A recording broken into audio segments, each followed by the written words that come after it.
He's here. Now, broadcasting from the underground command post, deep in the bowels of a hidden bunker, somewhere under the brick and steel of a nondescript building, we've once again made contact with our leader, Mark Levin.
Mark Levin here. Our number, 877-381-3811, 877-381-3811. More outrageous rulings out of this cabal of radical left-wing Democrat judges in Washington, D.C., which I'll get to later in the show, but I want to make a point. As you know, when I wrote the book, The Liberty Amendments, I came up with a number of amendments that I thought, through the Convention of States, we should try to adopt in order to get our Constitution, our Republic back. Because they've been eviscerated. They've been obliterated. But I want to suggest something that the Republicans in the House of Representatives could do right now. It may not be accepted by the Senate. It may not be accepted by Biden yet, but there are two ways to deal with that. Keep pounding at the door until something that seems impossible one day becomes reality. And number two, attach to every major piece of legislation wording that I'm going to discuss with you right now. Mark, what are you talking about? Ladies and gentlemen, the courts in the District of Columbia are runaway courts. If not all, most of the judges, that is, radical, Democrat, left-wing, in some case Marxist lawyers, put on that black robe, are called Your Honor, and are given the kind of respect they do not deserve. Because they disrespect you, they disrespect defendants, they disrespect the rule of law. They are interfering in a presidential election. They are interfering in the justice process. They know what they're doing. They talk to each other. It is a cabal. It is a cabal at the district court level, a.k.a. the trial level. It is a cabal, excuse me, at the circuit court level, that is the appellate level. Now, under our Constitution, Article 3, Section 1. Funny how I refer to the Constitution all the time, isn't it? The judicial power of the United States shall be vested in one Supreme Court, and in such inferior courts as the Congress may from time to time ordain and establish. The judges both of the Supreme and inferior courts shall hold their offices during good behavior, and shall at stated times receive for their services a compensation which shall not be diminished during their continuance in office. They put that last part in there so judges wouldn't be threatened or intimidated by having their salaries reduced or removed. That's quite irrelevant here. In other words, Congress has created and does create every federal court below the Supreme Court. The Constitution actually creates the Supreme Court. Congress creates those courts. Congress also has the power to determine if those courts do or do not have judicial authority over a certain subject matter. Did you know that? Since the ratification of the Constitution, Congress has created these various courts, these districts. There are 12 circuit districts. There are 94 trial districts. Congress created every one of them.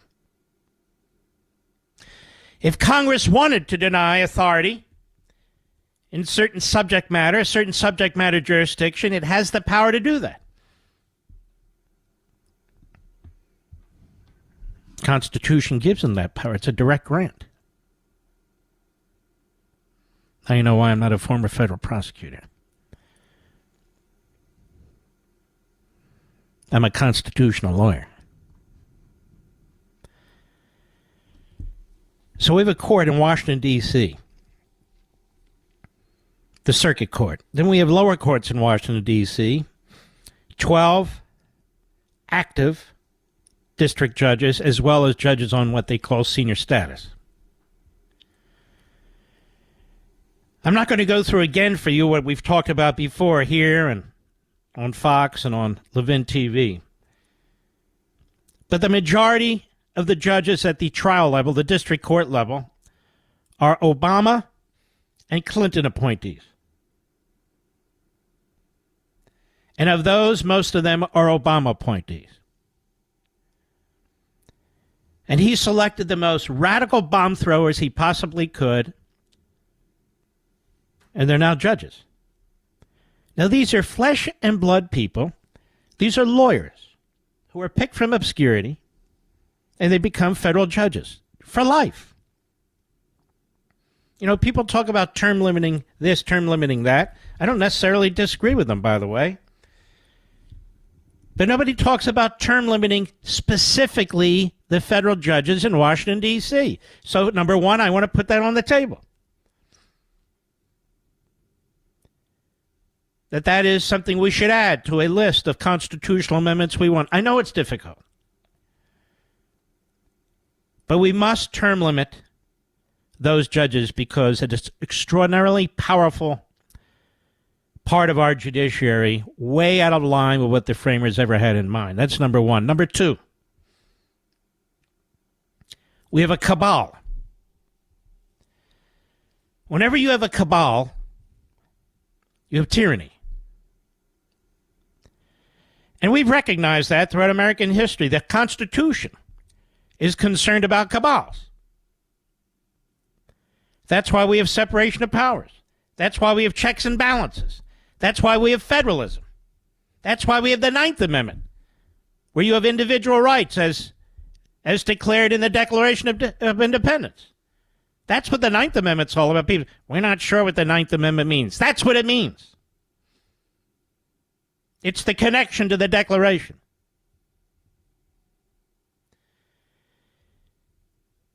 Now, if we have economic monopolies, we have antitrust laws that were passed at the beginning of the last century. I don't necessarily agree with them, but there they are. Now, what are they there for? To prevent monopolies. Now, there's no more dangerous monopoly than the monopoly of one party controlling a judicial district in this country, which is Washington, D.C. Washington, D.C. is the most partisan Democrat city in the United States. Whether you're talking about the ruling class or whether you're talking about the population. 94% of the population that voted for Biden. You only see those numbers with Hamas. You only see those numbers in Russia in China, in North Korea, in dictatorships throughout our own hemisphere. You don't see those numbers in a functioning republic. 94%? What would happen if Washington, D.C. was filled with a population of Republicans who voted 94% for Donald Trump? And Joe Biden is indicted by 2 grand juries in Washington, D.C. And we have a majority of Reagan and Trump appointed judges. And some of them, let's say, are in-your-face radicals for the right. You think there'd be squeals and hollers and all the rest? From the Democrat Party, from the media? Of course there would.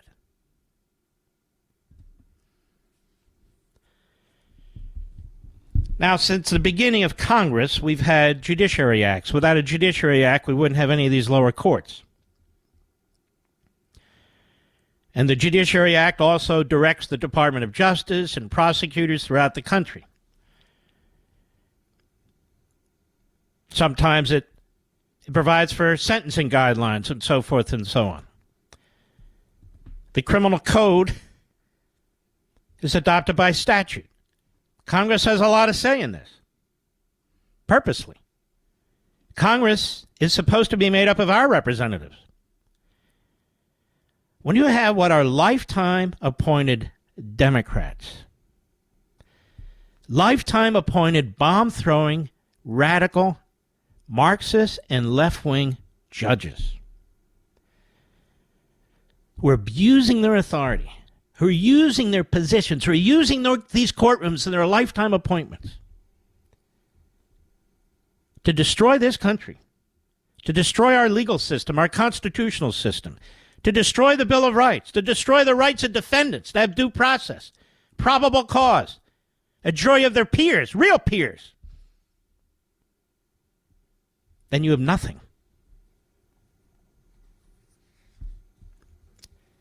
We have this idea of judicial review. Where's judicial review in the Constitution? Nowhere. Find it. If you find the term judicial review in the Constitution, I'll give you $5,000. Go ahead, look. Judicial review is an implied power. Somebody has to make a decision. We have these courts.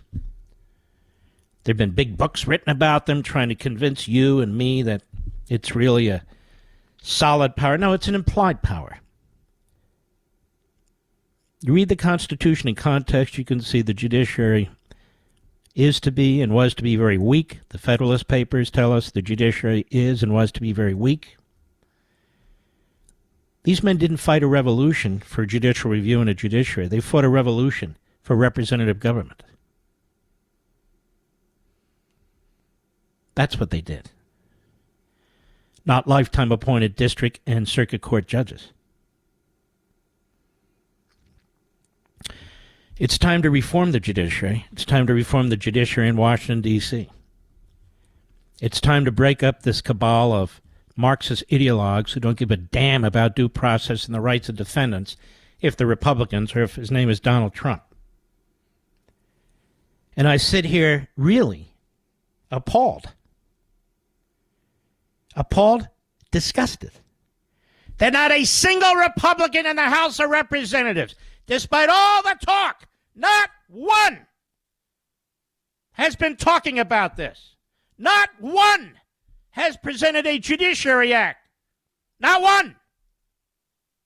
That would break up the cabal in Washington, D.C. and move some of these subject matters into other jurisdictions, which would have much more balanced and fair grand jurors, much more balanced and fair trial juries, closer to 50-50 or even 70-30, but 95-5? And they should break up the judicial cabal in Washington, D.C.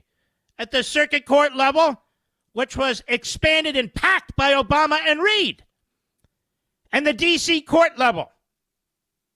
Congress shouldn't sit on its hands. certainly not the Republicans, and pretend there's nothing they can do about this. At least start pushing the agenda being a just and fair and balanced judiciary. That's not what we have in Washington, D.C. You cannot get a fair trial. It is impossible. When you have judges like Beryl Howe, Chutkan, Jackson, a long list of reprobates. And that proposed legislation, it should be attached to everything. Spending bills, debt limit bills, every damn bill. And fight for it. Because you're fighting for the country. Break up that court in Washington, D.C. The district courts and the circuit court.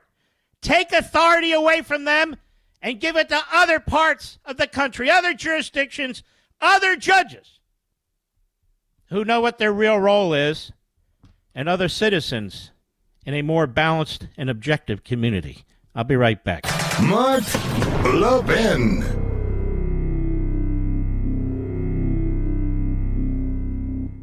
You know what helps me sleep well at night? Physical gold. I'm concerned about what the Biden administration is doing, and I've decided to learn more about gold IRAs to help me diversify. Did you know you can buy gold for your IRA or 401k? Gold can't be tracked like digital currency. No one has to know what you're buying, and there's no way to print more. My best resource for gold IRAs is Augusta Precious Metals. Their track record is no less than phenomenal. Learn why thousands of Americans are getting gold IRAs as part of their retirement portfolios, and you need to contact Augusta Precious Metals and get their free guide. I'm serious. Text Levin to 68592. Again, text LEVIN to 68592. Levin to 68592, or go to AugustaPreciousMetals.com. That's AugustaPreciousMetals.com. Text date and message rates may apply. Performance varies. Consult your financial professionals before making investment decisions and get risk disclosures at AugustaPreciousMetals.com.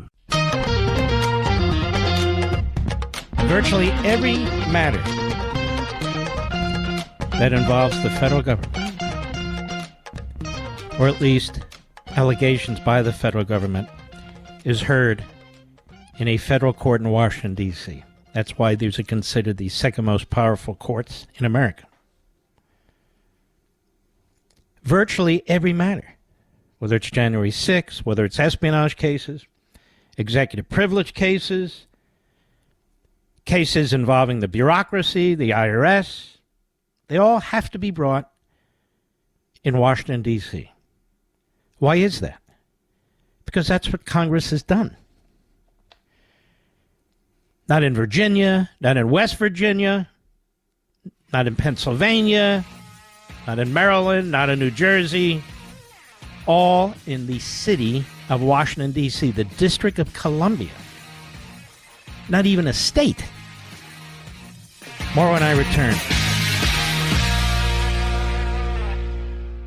You know what helps me sleep well at night? Physical gold. I'm concerned about what the Biden administration is doing, and I've decided to learn more about gold IRAs to help me diversify. Did you know you can buy gold for your IRA or 401k? Gold can't be tracked like digital currency. No one has to know what you're buying, and there's no way to print more. My best resource for gold IRAs is Augusta Precious Metals. Their track record is no less than phenomenal. Learn why thousands of Americans are getting gold IRAs as part of their retirement portfolios, and you need to contact Augusta Precious Metals and get their free guide. I'm serious. Text Levin to 68592. Again, text LEVIN to 68592. Levin to 68592, or go to AugustaPreciousMetals.com. That's AugustaPreciousMetals.com. Text date and message rates may apply. Performance varies. Consult your financial professionals before making investment decisions and get risk disclosures at AugustaPreciousMetals.com.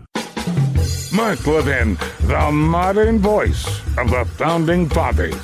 This is the Mark Levin Show. Dial in now at 877-381-3811. Where did Judge Chutkan get the power to interfere in a presidential election? She seized it. She has no authority.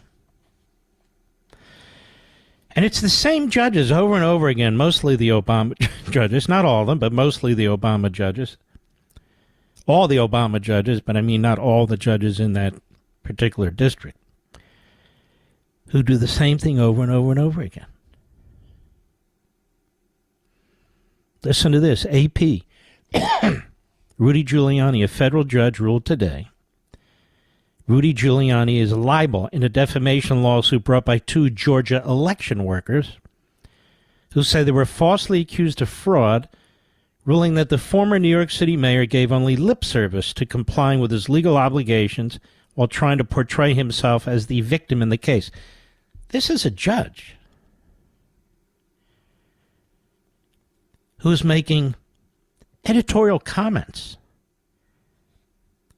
about the psychological process that Rudy Giuliani is going through. She's not ruling on the law. And you'll notice more and more of these defamation suits are being brought. When they're brought by Donald Trump, he loses right out of the gate. Right out of the gate. But when they're brought against Donald Trump in New York, he gets whacked once, gets whacked again having a trial, and he says, I don't even know who this woman is. And by the way, he wasn't convicted of rape. The jury decided to convict him of something else, as if they were negotiating in the back rooms trying to figure out, well, we got to convict him of something. He was not convicted of rape. Then he comes out and he points a finger at her again, verbally, accuses her again, and she sues him again. And this was the idea of a never-Trumper, George Conway, if the media reports are correct, and dark money millionaires who helped funded her case. In New York, where they extended the statute of limitations to like 2,000 years or something. The matter that took place, alleged to have taken place years and years and years ago. No witnesses. So he's having to deal with that. U.S. District Judge Beryl Howe. Do you remember Beryl Howe? Dumb as a doorknob. But she served for Patrick Leahy for 10 years on the Senate Judiciary Committee. So all the dirty work and attacks on conservatives, the lies, the cover-ups by Patrick Leahy, she was the Democrat general counsel on that committee for Patrick Leahy.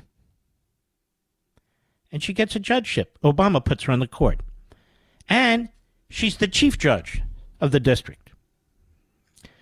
Well, she's taken senior status. That's partial retirement, so she doesn't have to take on a full load. But she's there for the Giuliani case. Howe said the punishment was necessary against Giuliani because he'd ignored his duty as a defendant to turn over information requested by election workers Ruby Freeman and her daughter, Wandrea, whatever, as part of their lawsuit.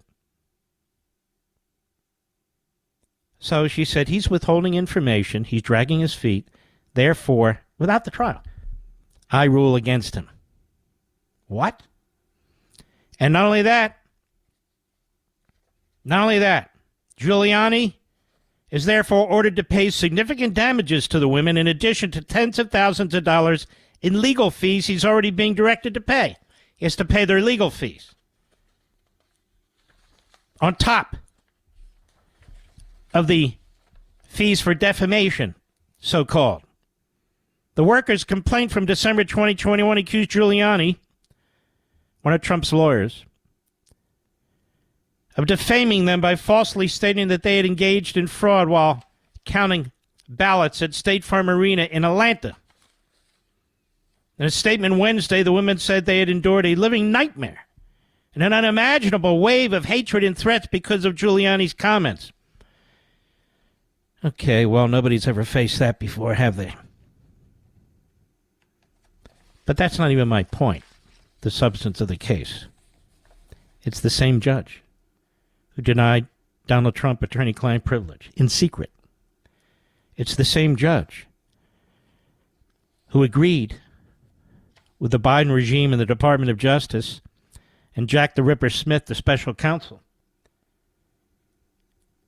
that when issuing a search warrant, she issued it, to search Donald Trump's Twitter posts, including those that are personal, that they would not inform Donald Trump because he was a flight risk. This judge is a disgrace to the law, to the bar, to the judiciary, to the country.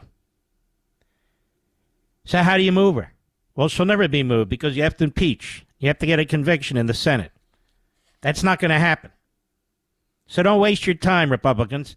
But what they should do is use her as example A. Use Chunkin as example B. Go down the whole list.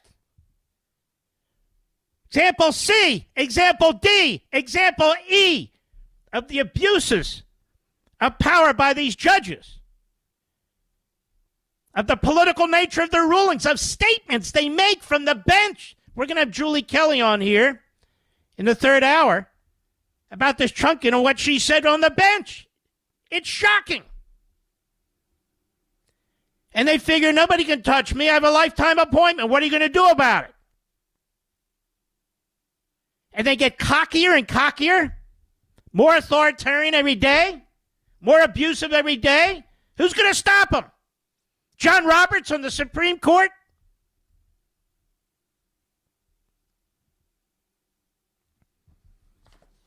And now, one of my heroes, I never met the man, never talked to him. That's not my goal in life. It doesn't matter. Elon Musk. Wall Street Journal. Today. Manhattan federal prosecutors are investigating Tesla's use of company funds on a secret project that had been described internally as a house for Chief Executive Elon Musk. People familiar with the matter said. That is a leak from the Southern District of New York. The US, and by the way, the media are so pathetic. They just serve the purposes of the regime. The U.S. Attorney's Office for the Southern District of New York has sought information about personal benefits paid to Musk, how much Tesla spent on the project. We called for a spacious glass structure to be built in Austin, Texas, in that area. And what it was for, the people said. No, they don't have anything. People who hate Musk go to the prosecutors in the Southern District of New York.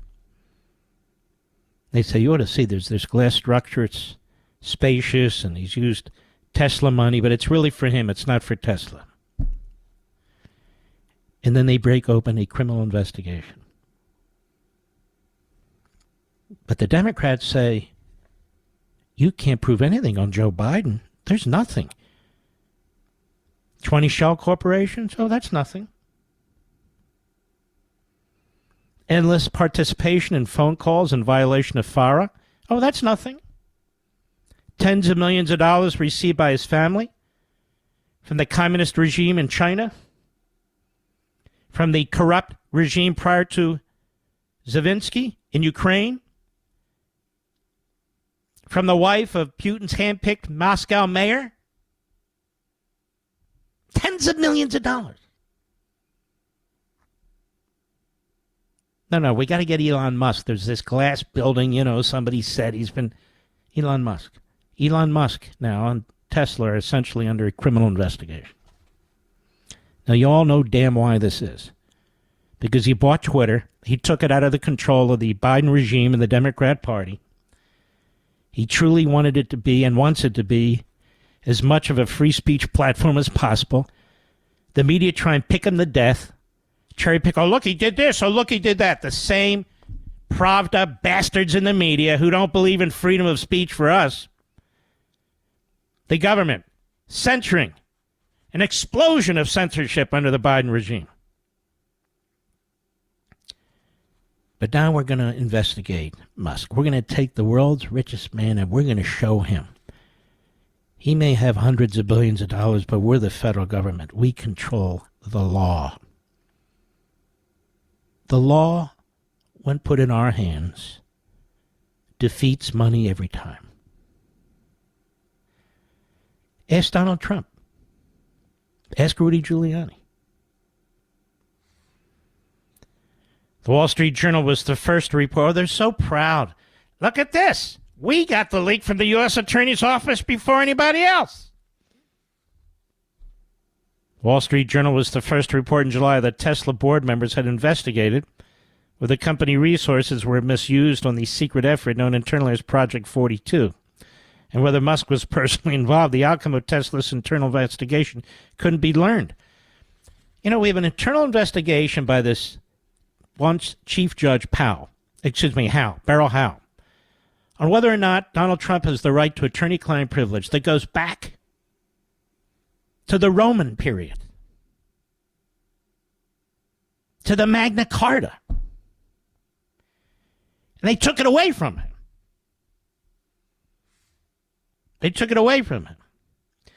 But a company's private internal investigation isn't public in the media. Wait, what about that? Hey, tell me, how many media organizations are knocking on Beryl Howell's door telling her to release her secret investigation and her secret order denying Donald Trump attorney-client privilege? How many? None!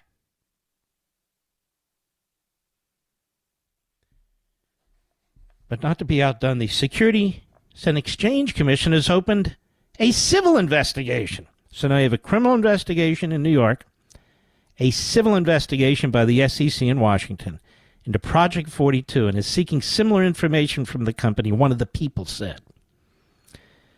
The Southern District of New York and the SEC investigations are in their early stages and may not lead to formal allegations of wrongdoing. Tesla didn't respond to requests for comment. It goes on and on and on.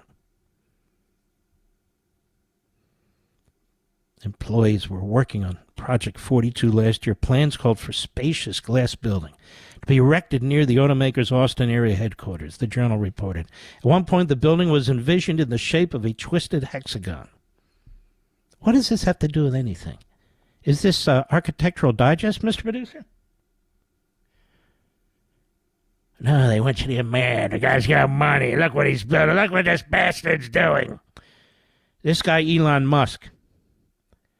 You know, we've had billionaires and multi-billionaires in this country, but very few of them stand up for liberty and put their own fortunes, their own liberty on the line. This guy does it.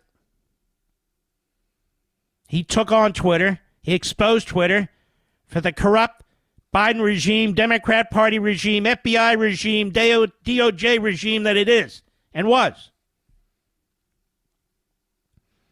The Department of Justice and the SEC have also each opened an investigation of whether Tesla misled customers and investors about the performance of an advanced driver assistance system known as Autopilot. Wow.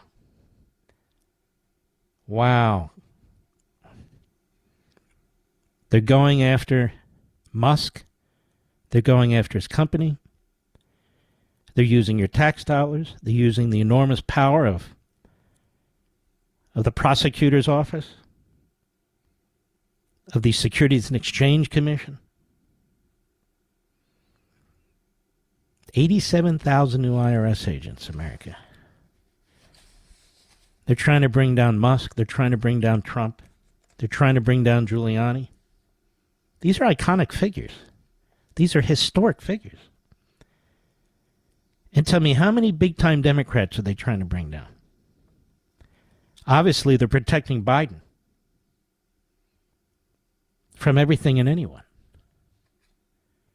What do we know about Nancy Pelosi? Remember all that legislation that got put out there to be voted on that would improve their finances, the big dummy Paul's finances, and his wife? Yes, Nikki Haley. If you want talk, you vote for a man. If you want action, you vote for a woman. I guess we should have all voted for Nancy Pelosi. Sick of that sexist BS. Tesla and Musk have repeatedly clashed with the SEC since they paid $20 million in 2018 to settle the agency's fraud lawsuit. Remember, they're also going after him for what, America? He's not hiring illegal aliens. Refugees, they call them. The Biden administration is rubber stamping as many illegal aliens into some kind of a legal lane or legal posture as possible. And so they're going after SpaceX. So they're going after his SpaceX company because he's only hiring citizens and people with green cards. which you're supposed to do. They're going after his company because they're claiming the car doesn't work properly. They're going after him and his company because he's building some glass hexagon or whatever it is in Austin. And, of course, we know that's a big crime right there. So they're opening the entire federal spigot to go after Elon Musk. Only since he's announced he's not a Democrat anymore and he might vote for a Republican. I'll be right back. Mark Levin.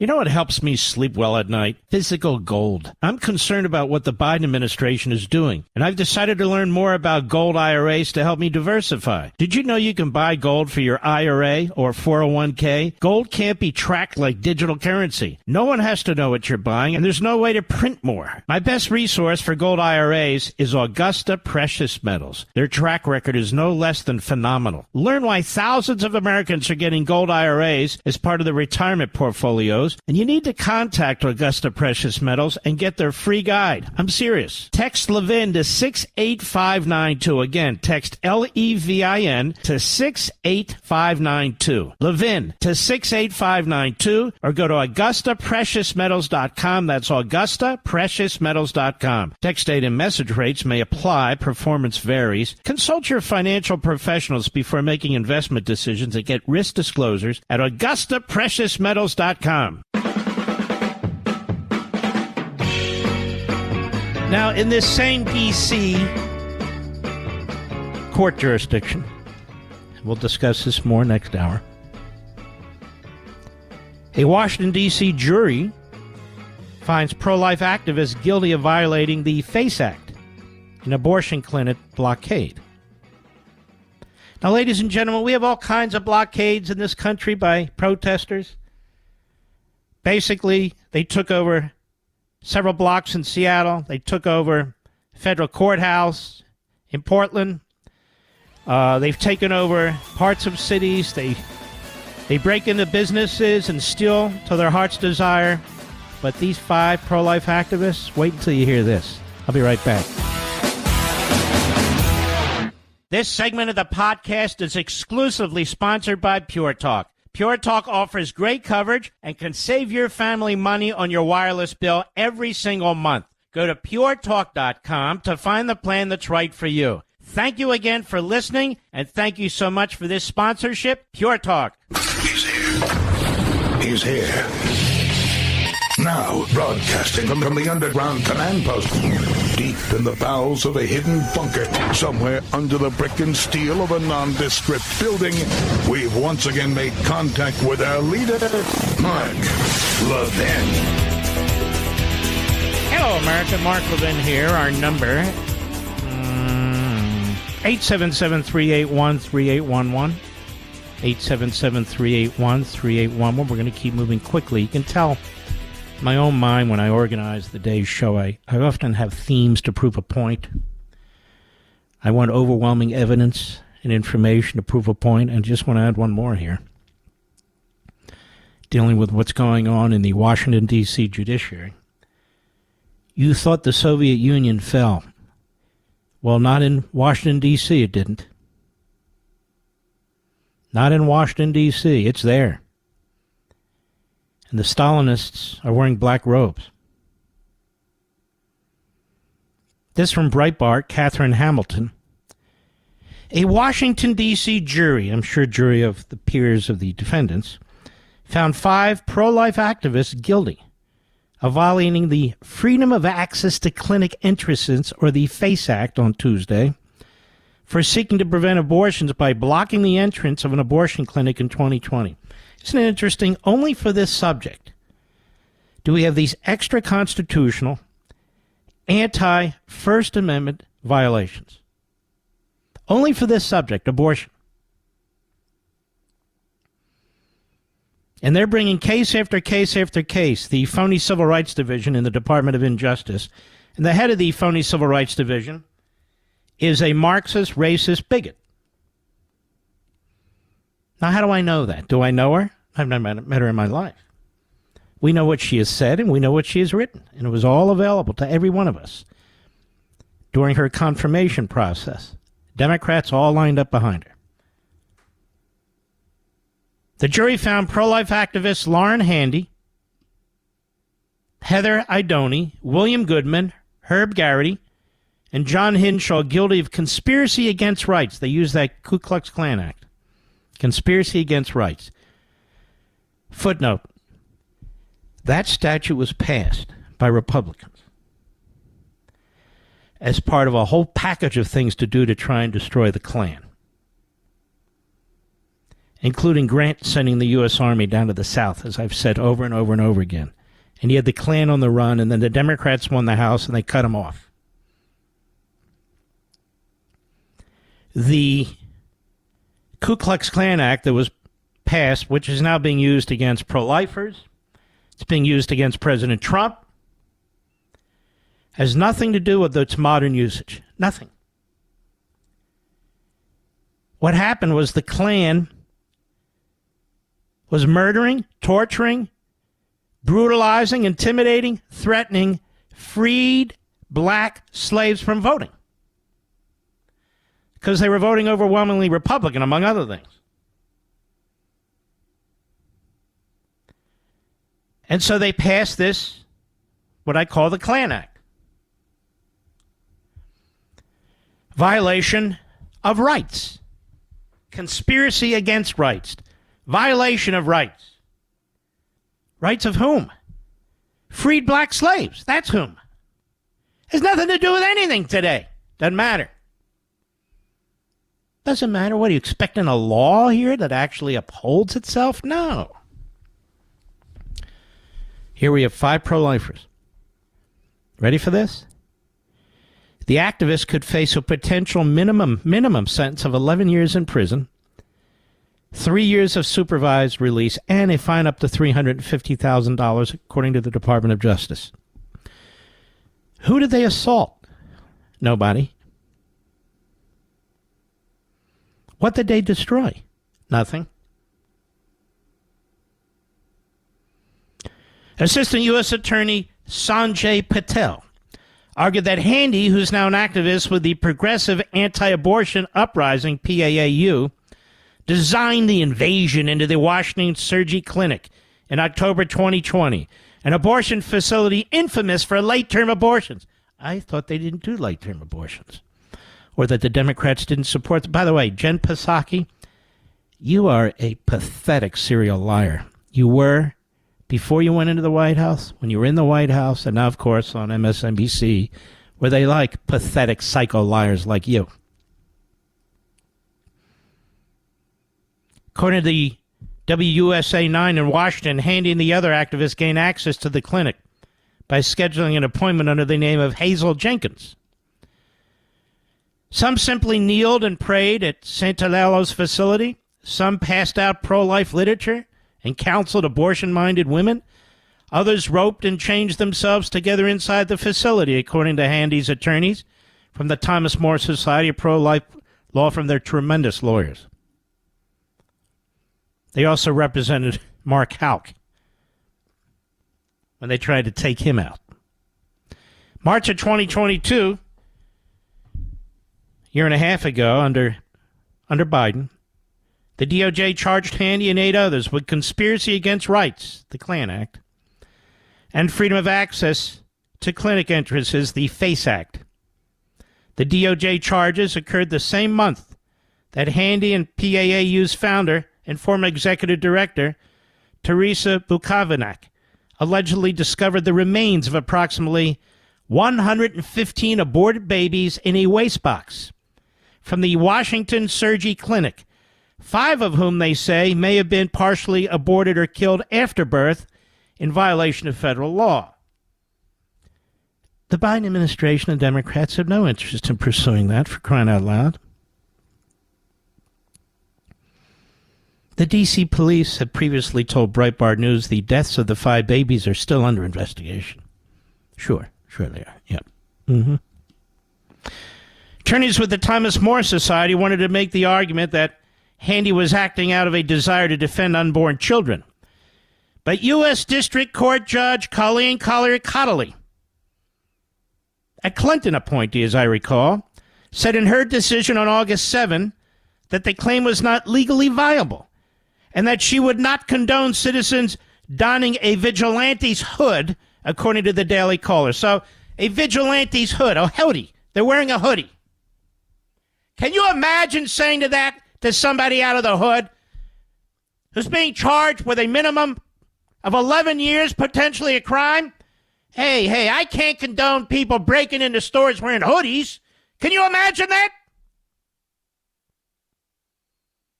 Another Democrat hack judge?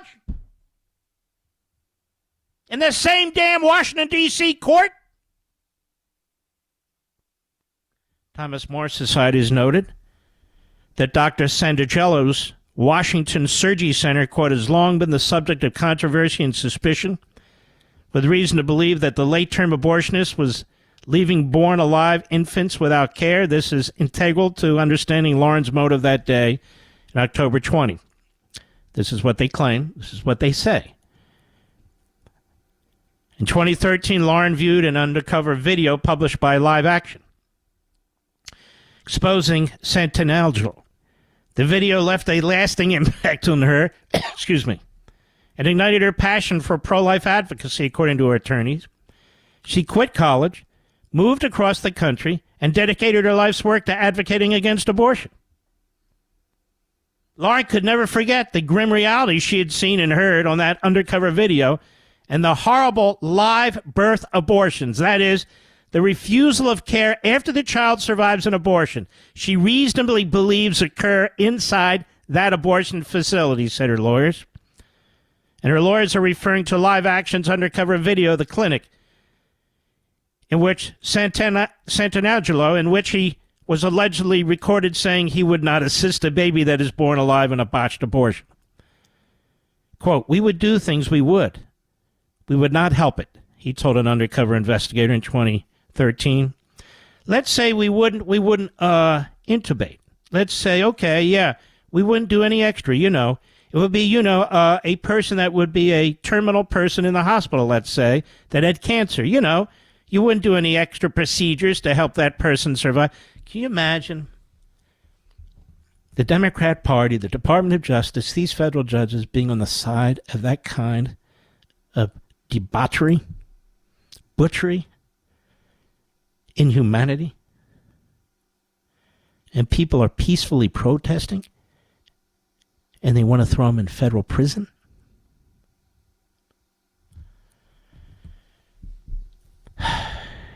The Thomas More Society released a statement following the verdict, saying they plan to appeal. They're going to be appealing to a bunch of Democrats in the circuit. So these 5 citizens who didn't commit any acts of violence whatsoever are subject to multiple years in prison and bankruptcy. We are, of course, disappointed with the outcome, said the lawyers. Ms. Handy has been condemned for her efforts to protect the lives of innocent preborn human beings. We are preparing an appeal and will continue to defend those who fight for life against the Biden Department of Justice that seems intent on prosecuting those who decry abortion and present it as it is, the intentional killing of children in the utero. In an unexpected twist, the court found that because the violation of FACE, in this case, was a crime of violence, all 5 defendants must be immediately incarcerated. They're in jail. So the defendants were let out of the courtroom by an army of U.S. Marshals. Senior counsel Steve Crampton said this is an outrage, and the one thing the defendants had really agreed upon was to remain nonviolent. The real violence is what happens during the abortion procedure. They're in prison.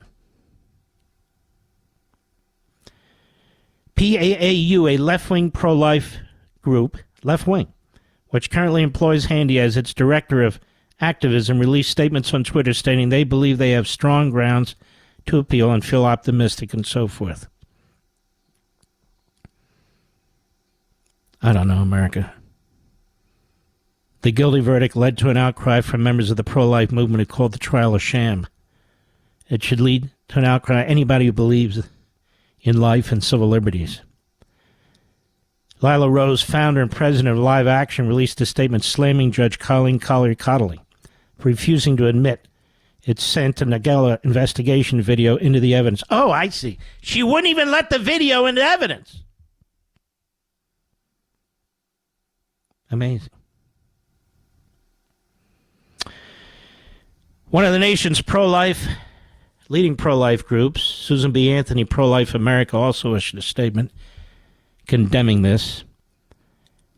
And all of us, whether you're in the pro-life movement or not, should be condemning this. Since the Supreme Court's Dobbs decision, the Garland Department of Justice has notably charged more pro-life activists under the FACE Act than pro-abortion activists, despite the fact the FBI director, Christopher Wray, admitted last November that approximately 70% of abortion-related threats of violence in the U.S. since the Dobbs decisions have been against pro-life groups. Associate Attorney General Vanita Gupta, she's a radical left-wing Marxist. This is the third highest position at Justice. Also admitted in December remarks at the Justice Department Civil Rights Division's 65th anniversary that the end of Roe dialed up, quote-unquote, the urgency of the DOJ's work, including, quote, enforcement of the FACE Act to ensure continued lawful access to reproductive services. The case is United States versus Handy. Another Democrat judge. And, of course, she didn't let the video into evidence. She didn't let the jury see that because she knows that there would not have been a unanimous jury to convict. It would have taken one juror to say no. But the judge didn't want to know. She wanted a yes. That's the D.C. court system. These five poor souls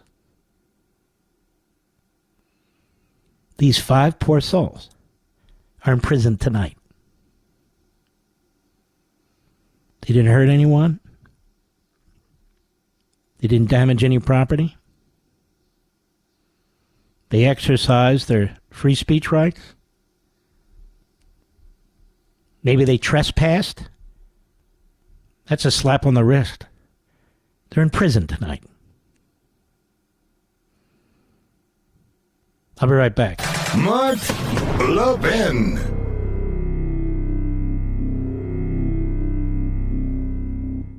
Is your cell phone in desperate need of replacement? You know the signs, right? Short battery life, so you have to have a charger on hand. Cracked screen that gives you glass splinters. Ouch. It's time to put that old phone to rest and upgrade to a new 5G Samsung Galaxy from Pure Talk for free. Get a free 5G Samsung Galaxy with 2-day battery life, edge-to-edge display, and ultra-strong Gorilla Glass when you sign up for Pure Talk's unlimited talk, text, and 15 gig data plan for just $35 a month. Plus, it comes with mobile hotspot. Get all the data you could ever need for half the price of the big carriers on America's most dependable 5G network. Make the switch to my cell phone company, Pure Talk, today. Just dial pound 250 and say Mark Levin for your free, super durable 5G Samsung Galaxy when you switch to Pure Talk. Dial pound 250, say Mark Levin. Pure Talk, simply smarter wireless.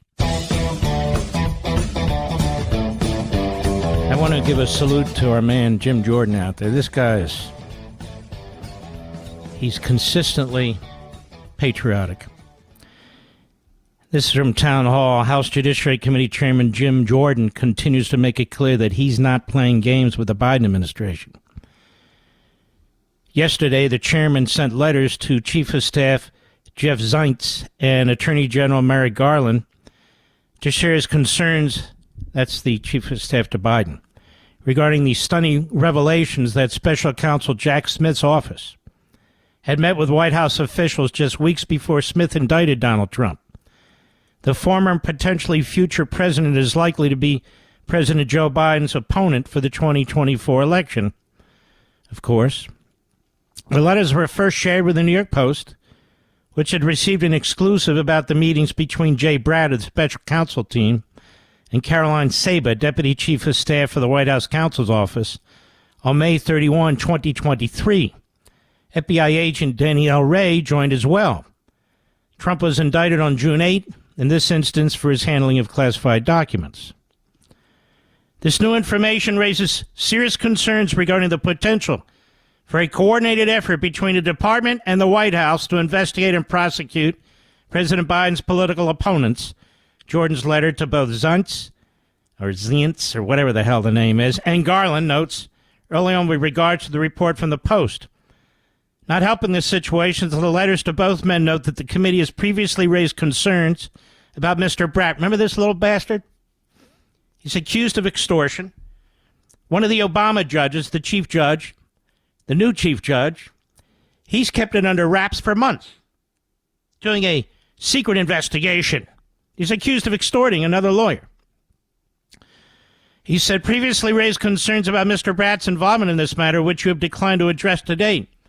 Concerns about, as the letter lays out, Bragg is alleged to have improperly pressured a lawyer representing an employee of President Trump to induce the lawyer's client to cooperate with the DOJ's prosecution. Mr. Bratt allegedly commented to the lawyer that he did not think the lawyer was a Trump guy and that he would do the right thing, quote unquote. Mr. Bratt referenced the lawyer's application for a judgeship on the D.C. Superior Court and implied that the application would be receiving more favorable treatment if his client cooperated with the prosecution of President Trump.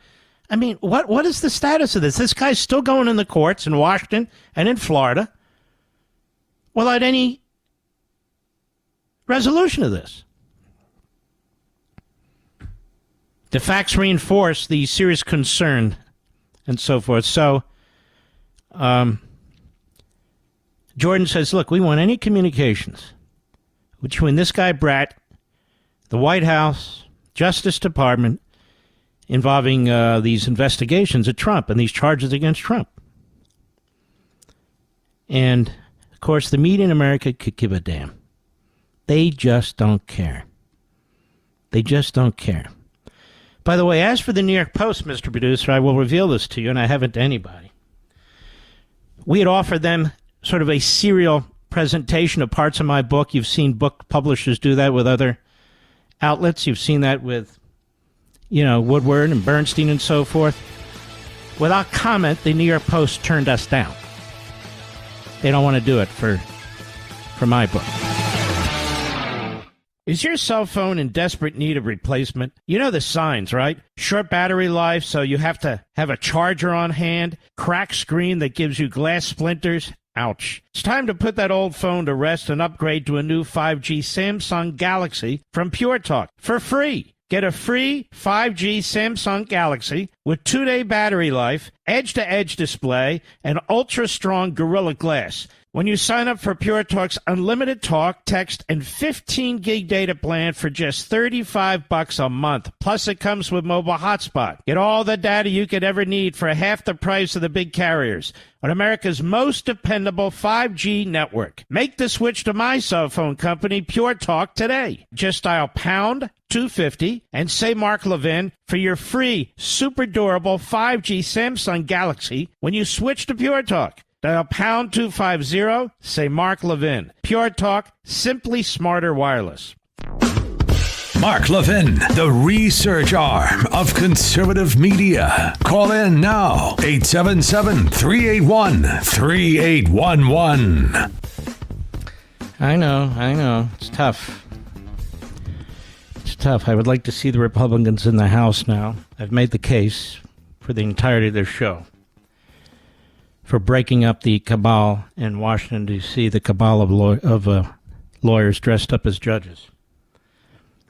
You know, when I wrote the book Men in Black, I had a different title than the Regnery publisher put on it. I didn't call it Men in Black. I called it Judicial Tyranny. But back then I didn't have enough clout to name my own books. Now I put the titles on and do what I wish. And I could not be happier with the publisher. Now that said, it's called Men in Black, even though there was a woman on the Supreme Court by the name Sandra Day O'Connor. I tried to explain that, but it didn't matter that much. So Men in Black it was. Still, it's a great book. My first book. And I'm very thankful that the Regnery folks asked me to write a book, or I never would have been writing books. They came to me, asked me to write a book on the courts. I said, I haven't written a book, and that's a very big subject. How about I write a book on the Supreme Court?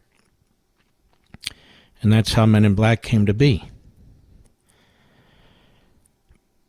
But when I researched Men in Black and I wrote about it, you would be amazed at how many reprobates served on the Supreme Court. I'm talking about people who were debtors, people who were crooks, people who were racists and bigots, and of course many great justices. When you look at the federal judiciary, you need to understand these are not superhuman beings. These are not even super intelligent people. These are people who work their way through law school, claw their way up the ladder to get some kind of prominent position or draw attention to themselves. And this is particularly true with Democrat nominees. They're not particularly smart. They're not particularly accomplished. They're ideological. But Mark, what about you? Your philosophy is originalism. Isn't that amazing? So if my philosophy as a constitutional conservative is to actually uphold the Constitution, to try as best as you possibly can to interpret it in a way that that was intended by the people who wrote it, then I and people like you are put on the same level as somebody who's there to burn the whole system down. And I don't let them get away with this kind of relativism. I don't, and I won't. I have an entire chapter on this in the new book, The Democrat Party Hates America. And by the way, with this New York Post thing, I even told the publisher, between us, I don't need any rollout with quotes out of my book, Mr. Producer. I'll do the interviews. I'll explain what's in it. If people want to do that, they're free to do that. But there's always been a weird twitch over there at the New York Post. A weird twitch. And I could never put my finger on it exactly. Maybe it's because I defend Donald Trump with these legal travails a little too much. Maybe because I don't embrace some of their guest columnists. I don't have the foggiest idea, and I don't give a damn. I didn't ask them to do a damn thing, nor will I. In fact, I would tell the New York Post, don't report on anything I ever do or say or write. Here's the deal, folks. I don't believe in cabals. I have friends, I have associates, I have colleagues, but I'm not into these little intellectual cabals or social cabals or anything of the kind. I'm not. Rush wasn't. It's not the way we were. It's just not the way. Even as a young guy, I went my own way. Of course, I had friends and so forth. That's not the point. I don't join things, whether it's thinking or arguments or whatever, to be part of anything. I don't know that I've ever been in the New York Post. I don't much care. I don't get it every day. We look at some of the articles online, and that's it. I don't even know who most of the reporters are. I don't even know who most of the top people are. I have no idea. But it was a thought, you know what, I'll talk to the publisher. Maybe they should approach a real conservative outlet. I'm not really wanting them to approach any conservative outlet, but maybe we will. Just for the fun of it. So when I was told today they didn't give an explanation, but they're not going to do it. Who gives a crap? Well, we can go back and say, don't go back. Don't beg these people to do this stuff. I mean, we don't need the New York Post. So don't worry about it. I think I've shown up in the New York Times, of course, in a negative respect, more than I've ever shown up in the New York Post, Mr. Producer, don't you think? It's true. Now, maybe they're influenced by advertising from WABC. I don't know. Could be. I don't care about that either. Here's what I learned a long time ago. Rush told me this, but honestly, it's just common sense. It's you and me. All the rest of it is bureaucracy. All these corporations that try to come between you and me, they don't matter. In the day of podcasting, social media, book writing, the rest of it, the power of the corporations involved in all this is very limited. It's very limited. As long as you and I have a relationship, that's all that matters. I'll find you and you'll find me. The rest of it is corporatism. The rest of it is bureaucracy. Pretty much. Pretty much that's what it is. We have affiliate radio stations. Over 400. 99% of them are fantastic. Fantastic. But like everything else, it's the turd in the swimming pool that ruins it for everybody. Typically morons who think they know everything, when in fact they know nothing. If I'm not on a radio station here, I could be picked up on a podcast. The podcast is growing leaps and bounds. Why? Because when we're preempted on an AM station, including by my own company in a rare occasion, by a sporting event or something, or we're delayed or something like that, you don't sit around and say, gee willikers, what am I going to do? You find me. We have a podcast. That's where you find me. You find me on online streaming.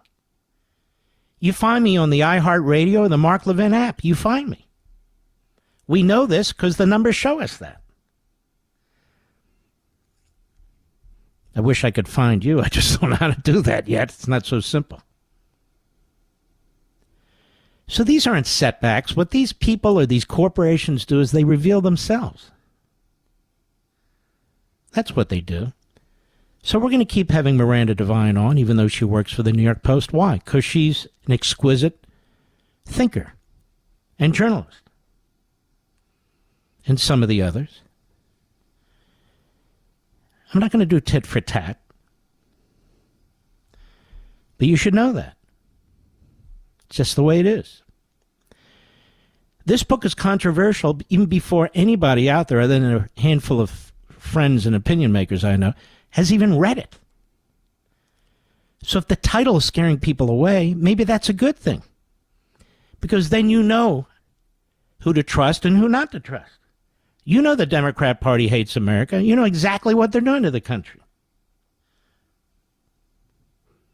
And you reject censorship, as do I. So, not even whining about this. I'm just giving you the information. I don't like it when I know something like this and I don't tell you something like this. It bothers me. Why shouldn't you know? Outside of my own family, you're my family. This is what I do. Before TV, before digital TV, before it's radio. And now even podcasting. You can ask my wife, what do I love doing the most? This. Mr. Producer, you can ask, what do I love doing the most? This right here. Which is why I spend so much time on it. 3 hours a day, that's just what you hear. But you don't hear and know everything that goes on beforehand. I try and convey it and explain it. Some people can't cut it. They just won't do it.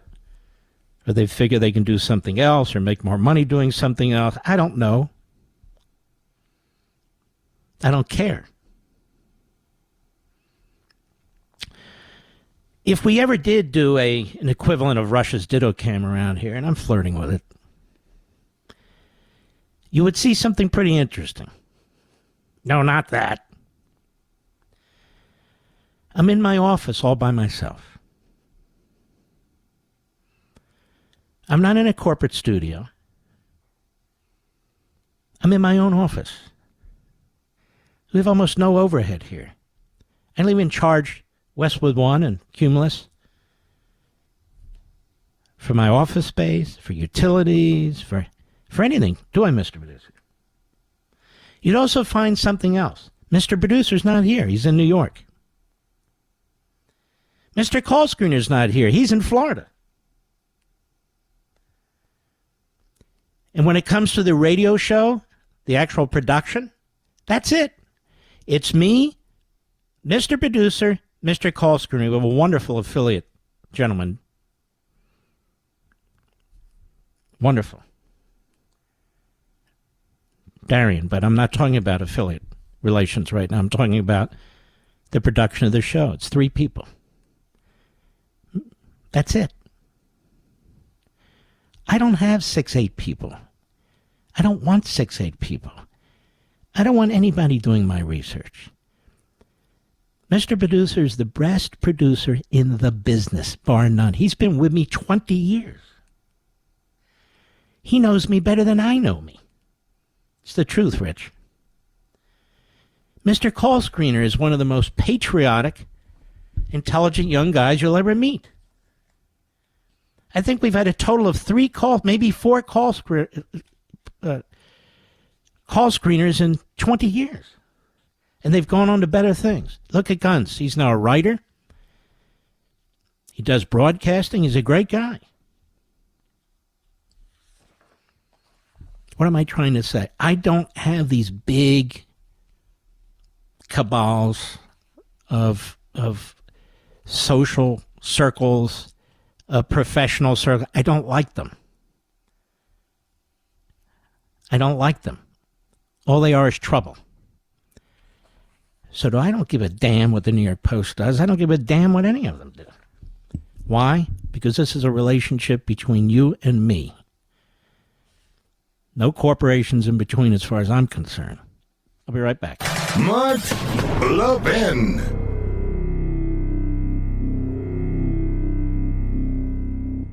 Is your cell phone in desperate need of replacement? You know the signs, right? Short battery life, so you have to have a charger on hand. Cracked screen that gives you glass splinters. Ouch. It's time to put that old phone to rest and upgrade to a new 5G Samsung Galaxy from Pure Talk for free. Get a free 5G Samsung Galaxy with 2-day battery life, edge-to-edge display, and ultra-strong Gorilla Glass when you sign up for Pure Talk's unlimited talk, text, and 15 gig data plan for just $35 a month. Plus, it comes with mobile hotspot. Get all the data you could ever need for half the price of the big carriers on America's most dependable 5G network. Make the switch to my cell phone company, Pure Talk, today. Just dial pound 250 and say Mark Levin for your free, super durable 5G Samsung Galaxy when you switch to Pure Talk. Dial pound 250, say Mark Levin. Pure Talk, simply smarter wireless. Probably the most straightforward and honest person, or at least among them, in this business. Maybe sometimes too much so. I don't think there can be too much so. Do you, Mr. Producer? I really don't. People want to know what goes on behind the scenes, how things work. I mean, without becoming monotonous here and there, I tell you. It's what I was told today. I said, who cares? Because I don't care. We've never been on the New York Post with my books before. What do I care? Maybe they'll go with Woodward and Bernstein. They're pretty hot. Why not? I'll be right back.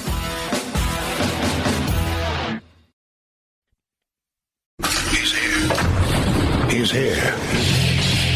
Now, broadcasting from the underground command post, deep in the bowels of a hidden bunker, somewhere under the brick and steel of a nondescript building, we've once again made contact with our leader, Mark Levin. Hello, America. Mark Levin here. Our number, 877-381-3811. Hello. 877-381-3811. Deanne Criswell is the administrator of FEMA. Now, she's not attacked like Brownie was attacked. Remember that guy? Despite doing a great job in New Orleans, I mean, that was unbelievable. But they beat the crap out of that guy and Bush and so forth. They attacked Trump over Puerto Rico and so forth. But Maui comes and goes. Nary a follow-up report, nary a follow-up word. Biden's on the beach, then he goes to Lake Tahoe, then he takes a 24-hour trip, most of it in air, gets over there to Maui, makes an ass out of himself, doesn't do a damn thing to help those people, and then he leaves. And, of course, FEMA's offered each one of them $700. Of course, if they were illegal aliens sneaking across the southern border, they'd be getting education and health care and food stamps and on and on and on. They would be suing Musk for not hiring them, but these are American citizens in Hawaii, Maui. And so there's Joe Biden today exploiting the whole situation again. Now, you might recall on this radio program, those of you who listen, on a regular basis, I was the first to point out, in response to the climate change monsters, that this was the opposite of climate change. It was an electrical wire that broke, that you had failures to run the siren to alert the people. You had people blocking off the road to get the hell out of there, telling people to go back, and those people died in their cars burnt to a crisp.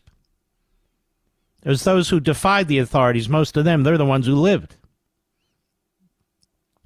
I explained that there was some Obama guy, thanks to our buddy Mike Gunzelman and his great piece in Outkick, who was a radical environmentalist who is accused, anyway, of withholding water that was desperately needed to try and douse the flames. Had nothing to do with climate change. It had everything to do with liberals and stupid policies. Climate change helped cause what took place. That is, those who pray to the idol of climate change. So what did climate change actually have to do with this? Well, here is Dina Criswell, who's asked the question, the head of FEMA. Cut 2, go. Administrator, to what extent do you attribute climate change as a cause of this storm and the other weather events that we're seeing over the last weeks and months? Yeah, I'm not going to attribute the cause of the storm, but what I can say is that we are seeing an increase in the number of severe weather events. No, we're not. No, we're not. What is that based on? Where are we seeing increased severe weather events? It's Florida. It's the end of August. We have one hurricane. There will be more. That has nothing to do with climate change. She's the FEMA administrator. She's not even a scientist. She's not even a bought and paid for scientist. We're not seeing an increase in the number of severe weather events. And we were told over and over again, climate change is more than weather, right? Weren't we told that, Mr. Producer? It's the Nimrods on the right. Those people. The extremist white supremacist MAGA types. They keep saying weather. When we're talking about climate. And so here she is, the head of FEMA. We're seeing severe weather events. Isn't it just so precious? Every time we have a severe weather event, it's climate change. Climate change, if you really break the word down, and they can't really tell you what it means, because it means everything and it means nothing. But why is climate change only a negative? If you live in a hellhole that's hot as hell, maybe you can use climate change, Mr. Producer. Or if you live in a place where there's no water, maybe you could use some climate change too. So why is it that climate change, and I said this a month ago, is only negative? Now, obviously, I'm just putting it out there because it's so stupid. The whole thing is stupid. It wasn't long ago, in the life of the planet, that every time something severe happened, they would blame the moon. And then there would come the sacrifices, Mr. Producer. One civilization after another, one culture after another would sacrifice human beings, would sacrifice animals, they'd build idols, pray to the moon. Well, this is climate change, praying to the moon. And the sacrifice is your liberty, your prosperity, your well-being. These are nimrods. These are idiots. The head of FEMA is an idiot. She doesn't know anything. Well, they are more severe. Now, I can't say that this particular storm. Well, what can you say? You have to lie like all the rest of them. Go ahead. This storm, as we have seen with several of our hurricanes over the last few years, is that they are intensifying more rapidly due to the No, they're not. No, they're not. They're certainly not. Now, you see, nobody there is a real reporter, and they're certainly not smart enough to press her. What is your source for that information? A specific research document? Some scientific data? You talk about records? May I have access to that, please? May I have access to that? No, you may not.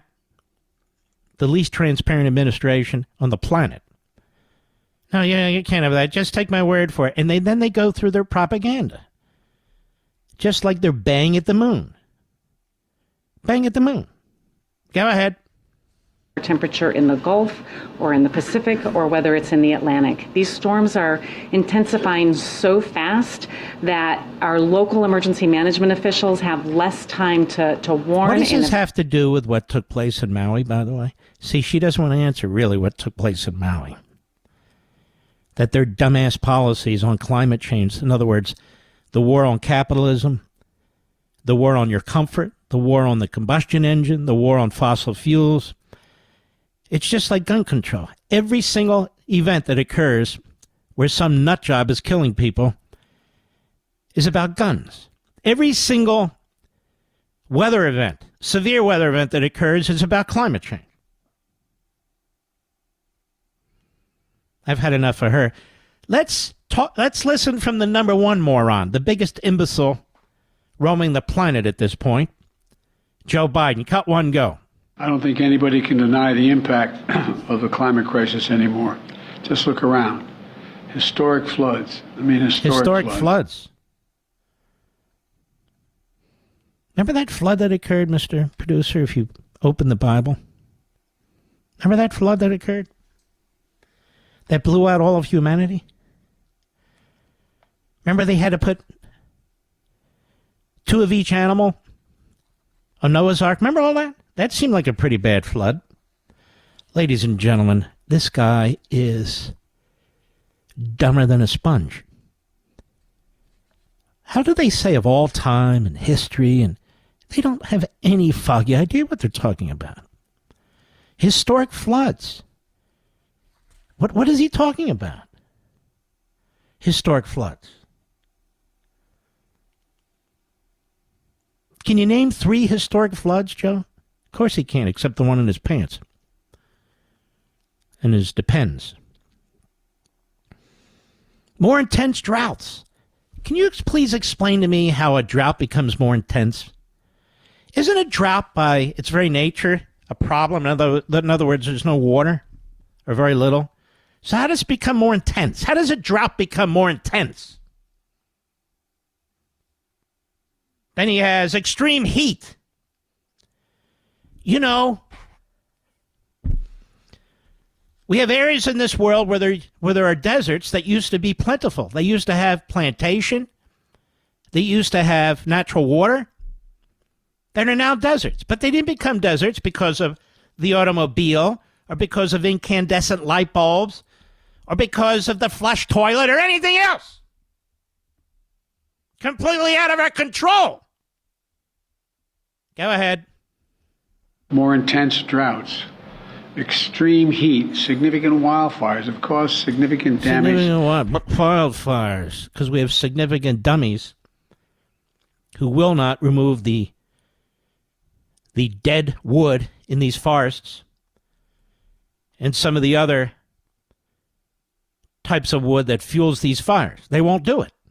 So they never blame themselves while they're busy nationalizing as much as they can when it comes to land out there. They're not good managers of land or the environment. They are, if you will, monopolists who keep stealing land from states, from the American people, and they don't care for it. They just take it out of production. The worst thing you can do is take land out of production. Because people who really care about that land, they really do a good job of making sure that it won't catch on fire, that they're cared for. I'll be right back. Mark Levin.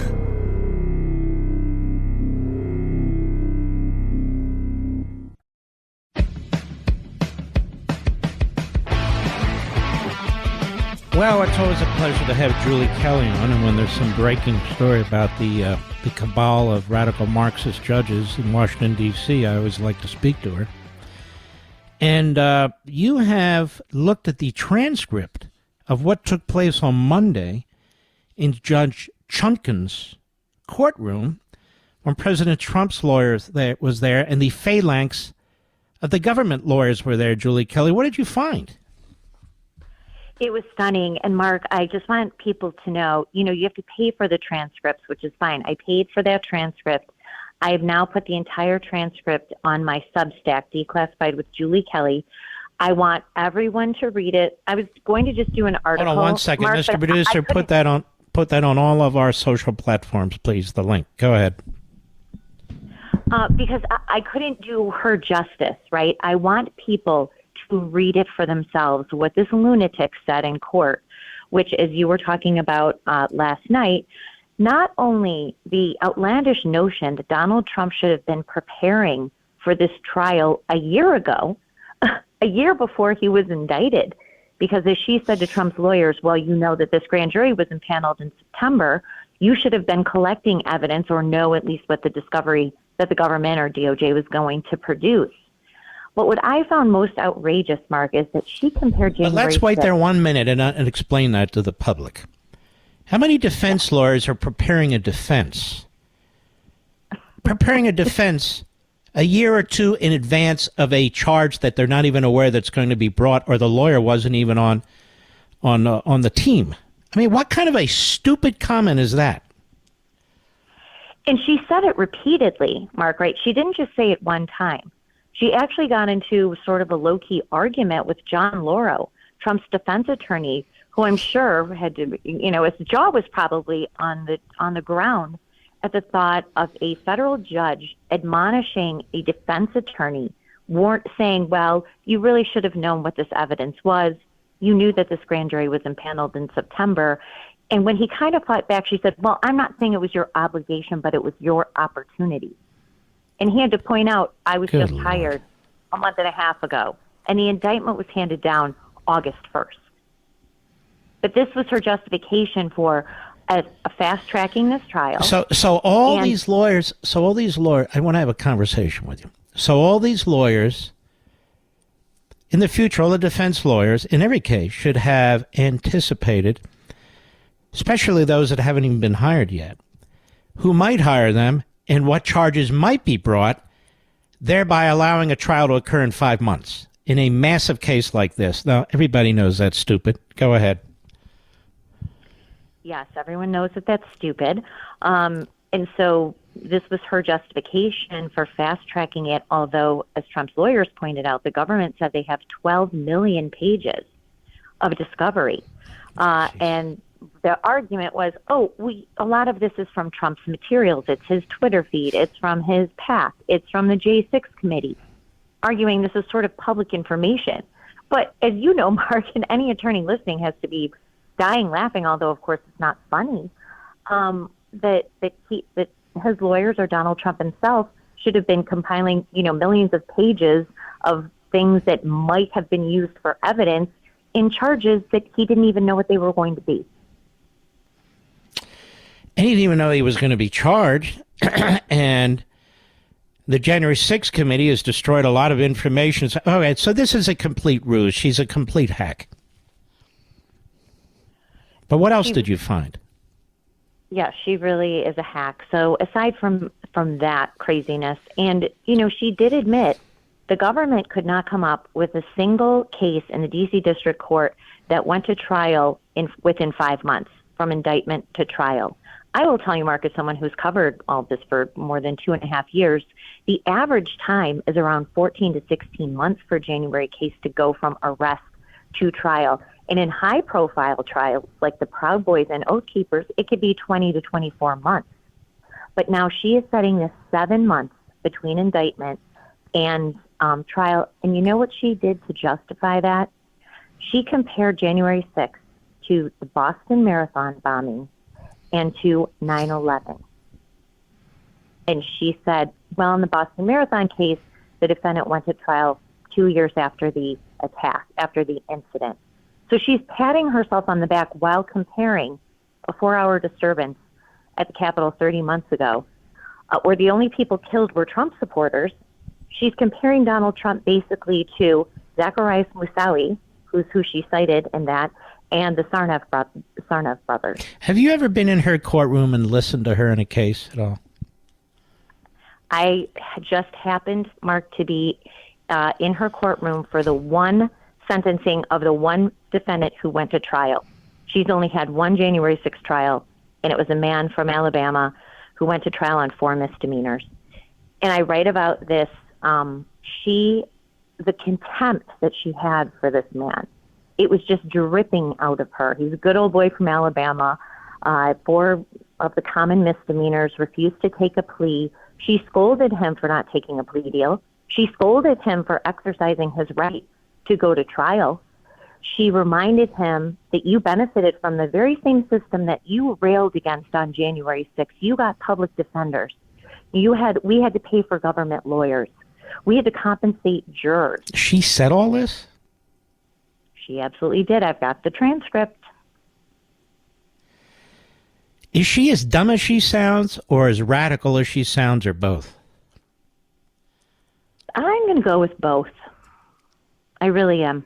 I don't think she's that bright. She's definitely radical. When we come back, I want to come back with this of Julie Kelly. When we come back, Julie, I want to talk to you about the date that she did set and why that's so important for reasons very few people are talking about. We'll be right back.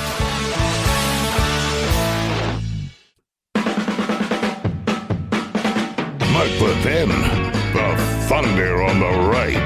Call in now, 877-381-3811. We are here with a real journalist, Julie Kelly, who's done a tremendous job over the last several years covering what's going on in Washington courtrooms with respect to January 6th and beyond. Julie Kelly, let me ask you a few questions. Is it not true that the first case that the DOJ brought against Trump was the documents case? Yes or no? Yes. Is it not true the January 6th case came afterwards? 2 months later. So why would Judge Chutkan set a date for her trial before the date that was already set in the first trial in Florida in May, knowing full well that if she gets away with this, that trial could bleed into what should be the first trial, but is now the second trial? She jumps the line for the purpose, doesn't she, of trying to get a quick conviction, overwhelming the defense lawyers. Clearly there's not going to be effective representation here or due process here. She just wants a conviction in a Democrat courtroom, doesn't she? Yes, because this is a far easier case for Jack Smith to get a conviction and, and then schedule a sentencing for Trump if this date still holds. And if these are the only charges Jack Smith is going to bring, which I still suspect he will bring more charges against Donald Trump for January 6th. And you could be right, but if I had to guess, I would say no, because all he needs is one conviction. And then Donald Trump will run for president, they will argue, as a convicted felon. That's what this judge wants. This is what Smith wants. And so she jumps in front of the first judge in the first case after coordinating with the judge in New York in the Alvin Bragg case to change their date, because it's the same exact date, March 4th. So it not only interferes with Super Tuesday, but even more than that, as far as Trump is concerned, it is impossible. not only a 5-month period of time to prepare for trial, he's already having a date set in Florida where they're preparing for a trial that has 1.1 million documents and 9 months of video. Now, this judge in Washington, Chutkan, she knows this. She knows that the judge in Florida has already done this. She doesn't trust that judge in Florida. She doesn't trust what will be that jury in Florida. She doesn't trust her motions decisions that she will have to make. So she jumps the other judge. I've never seen anything like this. Have you? Well, no, I haven't. But of course, after covering this D.C. courthouse for more than 2.5 years, nothing surprises me.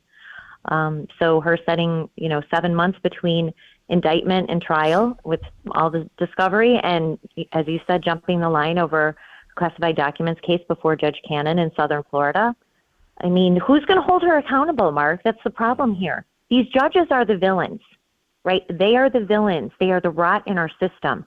DOJ doesn't get away with any of this. Jack Smith gets away with none of it if he does not have the rubber stamp imprimatur of these the DC judges.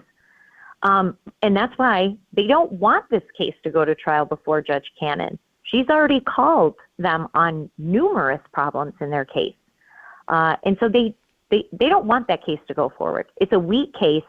They have a tough judge, and they're not going to have the favorable jury pool that they have in Washington, D.C. So do I think for a minute Tanya Chutkan is not in correspondence through some emissary with Jack Smith's office who was like, hey, we need this trial date. We need it. We need it before the May trial date in the Mar-a-Lago case. I have no doubt that Fani Willis and George is in touch with Jack Smith, that they've coordinated. She said as much when she was asked about that. She said, I'm not discussing my investigation. So that was obvious. And it's been reported that they were, to some extent, they were to a great extent. I have no doubt that they've been in touch, Bragg's office also, with Smith, just as the judge here, Chutkan, has been in touch with the left-wing kook judge in Manhattan. These are all Democrats. It's all a cabal. And when Donald Trump had to go to court to hear the master basically read the charges against him, wasn't it you who told me that 3 Obama federal district judges in that courthouse, including the chief judge, were all sitting in the back and watching? That's absolutely right. Chief Judge. Have you ever heard of that before? No. So you have 4 Obama judges in one courtroom. When Trump is in there, you know damn well they're all talking to each other. They all got together. I'm going to tell you, I was talking about this last night. I know how that courtroom works. Or courthouse works. I've been there many times. I've had cases there. The liberal judges like to have lunch together. The other judges like to have lunch with themselves, if not at the desk. And you know damn well they all came up with this idea of March 4th. They're all laughing. It's the day before Super Tuesday. She can do whatever she wants. You're exactly right. Even the appellate court is heavy Democrat, heavy Obama, heavy Clinton. And so they say, why don't you jump the line? Even though he filed the case, they filed the documents case first, let's help the boy out, the prosecutor. You set the date. You don't want it too close to Judge Cannon because then everybody will figure out what you did. Well, we figured it out. I figured it out. And then they're having a grand old time. It's the day before Super Tuesday. And they also know that you have all the nuts out there with dark money behind them arguing Section 3 of the 14th Amendment. And therefore, he doesn't even have to be charged with one of these January 6th idiot crimes. But if they convict him on one, that's all you're going to hear. A convicted felon that under the 14th Amendment, he can't run. They know exactly what they're doing, don't they, Julie Kelly? Well, Mark, I'm going to throw another curveball at you that I plan on writing about, but is not really publicly known. And that is another reason for Jack Smith and Tanya Chutkan to fast track this is that 2 charges, well, the key charge, obstruction of an official proceeding, this 1512C2, had what's called a splintered ruling at the appellate court. Yep. You have one appellate defense attorney who has filed certification with the Supreme Court. I think, and there are amicus briefs being filed right now, if the Supreme Court decides in October to take up the use of that post-Enron felony, that relates to 2 out of the 4 criminal charges in Jack Smith's indictment. So if they take it up, they say that they're going to take it up, then the briefs are due, et cetera. They're going to run up the likelihood that this looks like it's going to be tossed by the Supreme Court, and they want to also try to quickly get a conviction, even if it ends up being overturned. Because you know how they'll spin it. Well, he was still convicted, and those right-wingers on the court, led by the unethical Clarence Thomas, they all have their propaganda ready. These are really, I'm just being honest, these are Marxist tactics. The courtrooms are corrupt now, particularly in Washington, D.C., and I really believe Congress has the responsibility to at least start the process of breaking up the cabal. As you know, they created that court. Breaking it up, pushing subject matter jurisdiction to some of the other jurisdictions that aren't 94% for Joe Biden. I mean, Washington, D.C. is the worst of them all. And also start moving judges in and out of that district. There's nothing that says that they have to keep that number of judges in that district. They have the power to move them, and they better damn well do something about it, because this is the greatest corruption we now face in this country, isn't it?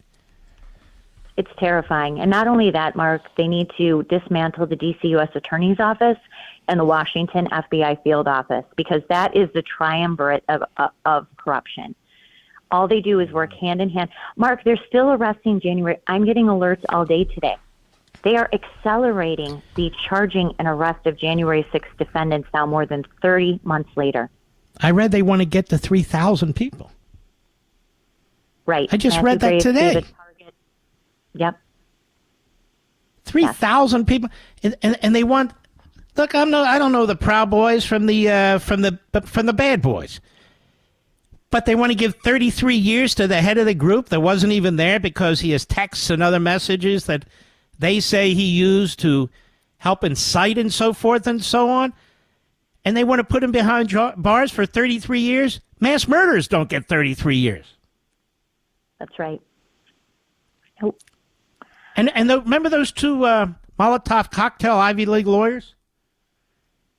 Where the Department of Justice went into New York and said, look, they've suffered enough. They didn't even have to serve out their 2-year terms. They went in there and they, on behalf of the government goes in there, the U.S. Attorney's Office goes in there on behalf of Main Justice, tells the judge they should be released. Nobody's ever seen anything like that before. They actually used a Molotov cocktail and had others in their trunk. They didn't even serve 2 years. So this is why people are furious, don't you think? I absolutely do. I think it's the double standard is one thing, and I agree with you, but also seeing how they're ramping up and accelerating the pace of this investigation. To your point, Matthew Graves, the Biden-appointed prosecutor, who, we're talking about an arrest a day still this week. I think they've arrested probably 8 to 10 new people this week. So they know, people understand that something is off. But as soon as these poor people are arrested and charged, Mark, I sat with a dad today who cried and is fearful he's going to die before his son gets out of jail on absurd, ridiculous charges.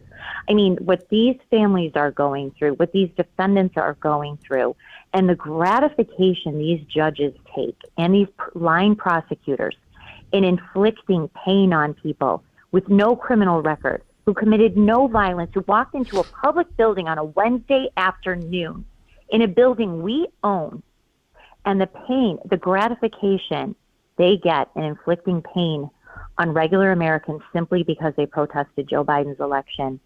It's not just that it's corrupt, it's really a sick, twisted place. Do you think some of this, we get this talk from the Democrat Party and the media about critical race theory, promoting the whole idea of white privilege and all the others. You think that mentality is seeped into the judiciary here? I've thought about it quite a bit. I do. And I'll tell you, I'm going to write a separate piece about this with Judge Chutkan. She repeatedly uses the word privilege when she is sentencing people who pleaded guilty to low-level petty offenses like parading. You have a lot more resources than most people who come in my courtroom, is what she says. She said that about Donald Trump on Monday.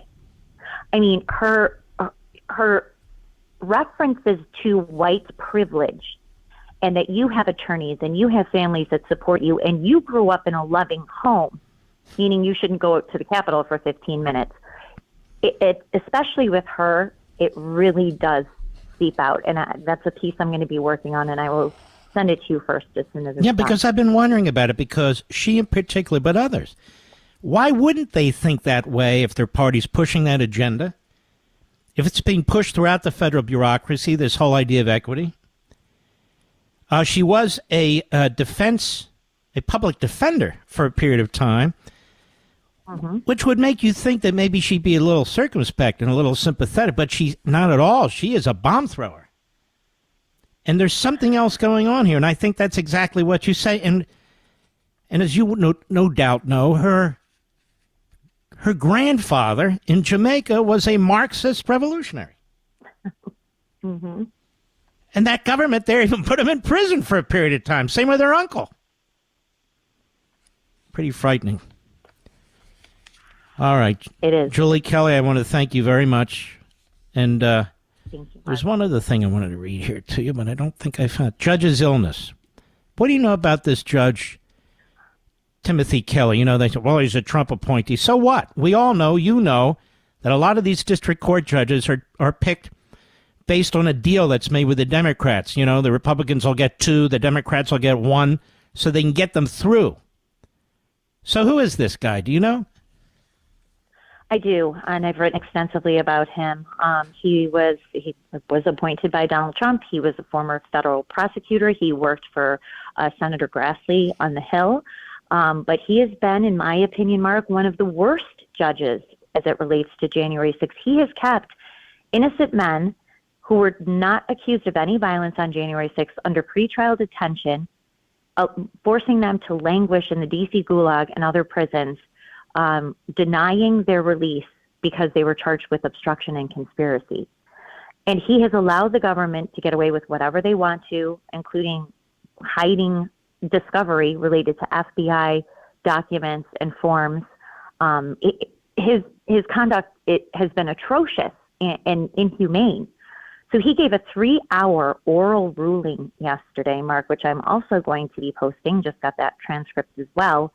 I was in the courtroom when he gave it. Almost 3 hours he yammered on and on, repeating the government's case point by point, almost as if to twist a knife in the back of these 5 men who are in orange jumpsuits. They are completely broken, and denying post-trial motions. And so he is going to lower the boom on these guys, as you said, asking for up to 33 years for 2 of the defendants, but 25 years adding domestic terror enhancements.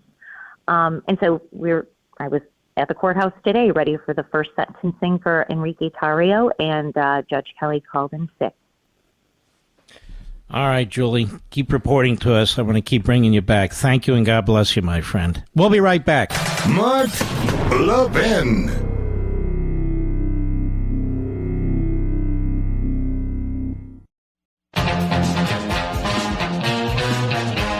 Thanks for joining us tonight. We've packed the show with a tremendous amount of information. We salute our armed forces, police officers, firefighters, emergency personnel, the freedom fighters in Ukraine and Taiwan, our trucker brothers and sisters, and most of all you Levinites. God bless you all. I'm blessed to have you out there. See you tomorrow.